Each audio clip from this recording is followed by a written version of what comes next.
എല്ലാരും പറയും ഈ ജോർജ് സാർ ഒരു മാന്യനാണ്. എന്താണ് ഈ മാന്യത? ആരാണ് ഈ മാന്യൻ?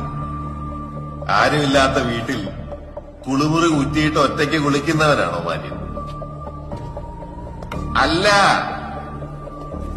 അയാൾ കുളിമുറിയിൽ എന്ത് ചെയ്യുന്നു എന്നതിലല്ലേ മാന്യത?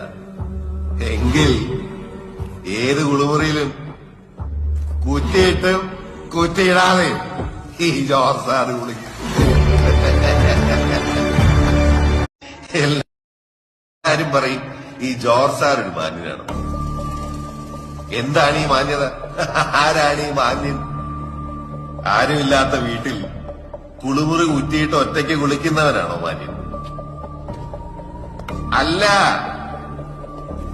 അയാൾ കുളിമുറിയിൽ എന്ത് ചെയ്യുന്നു എന്നതിലല്ലേ മാന്യത? എങ്കിൽ ഏത് കുളിമുറിയിലും കുറ്റിയിട്ടും കുറ്റിയിടാതെ ഈ ജോർജ് സാറ് കുളിക്കും.